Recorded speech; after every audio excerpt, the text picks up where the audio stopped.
Well, Germany has approved a Polish request to deliver old MiG fighter jets to Ukraine.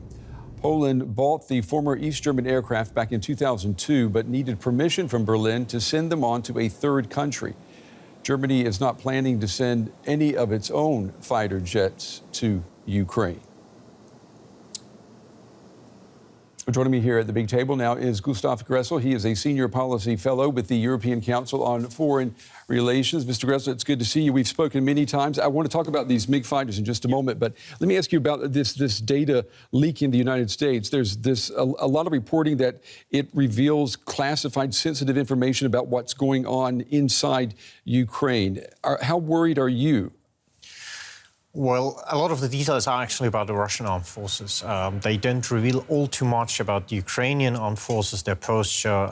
There are some critical slides about ammunition stockpiles and when they might run out. That might give Russians a clue how to conduct air warfare against Ukraine. But otherwise, the slides would not provide a detailed sort of basis for operational planning for the Russian general staff. So you don't see the Ukrainian military's ability to defend itself and to fight against the Russian forces deteriorated at all?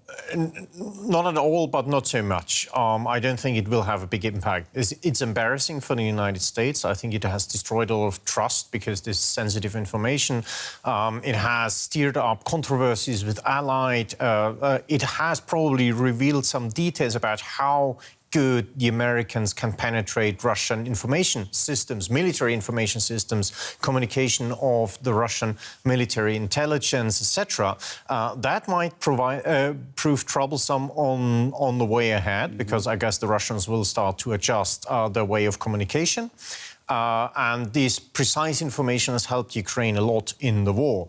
But probably changes. We'll see that over the summer, whether the Russians can evade that. Let me ask you about these MiG fighters. I mean, what does this decision by Berlin, what does it mean for the war? Well, the Ukrainian Air Force is struggling with aircraft. These MiG-29 fighters, they are interceptors, air superiority fighters, so they're good to keep the Russian Air Force away from Ukrainian airspace. They're good for intercepting cruise missiles, drones, etc.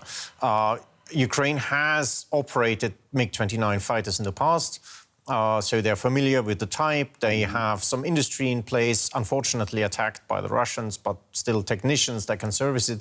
All that is fine. They have lost quite a quantity of that, so they will replenish it. The problem with the MiG-29 is the ammunition, the missiles the West has and also that Ukraine have. The Russians have more modern missiles in that regard that have twice the range of the Ukrainian air-to-air missiles.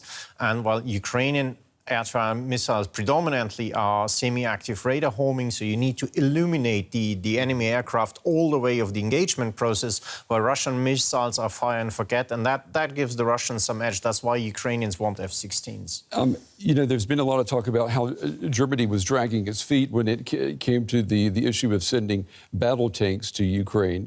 With these fighter jets, it seems like the decision was made quickly. Yeah, it was made within a day. Within a day. So I mean, what's changed? Well, first of all, German politics has evolved. All these childish debates that we had, I still can remember on the outbreak of the war, there was a debate about 9 old German foreign GDR howitzers, right. Old type, that, you know, it became a state affair, etc. Yeah. Well, these days are gone. The second thing is we have a new defense minister, and actually he, before the government as such, because you have 5 different ministries that need to have a positive opinion about that, before any common decision was made, said, we're going to have a decision by today, of course putting pressure on the rest of the government to really come out with a decision during the day.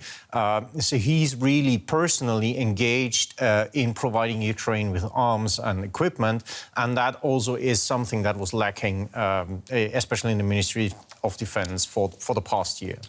Mr. Gressel, it's good to have you here in the studio. We appreciate you taking the time. Valuable context here with a story that's also developing quickly. Thank you. Thank you very much.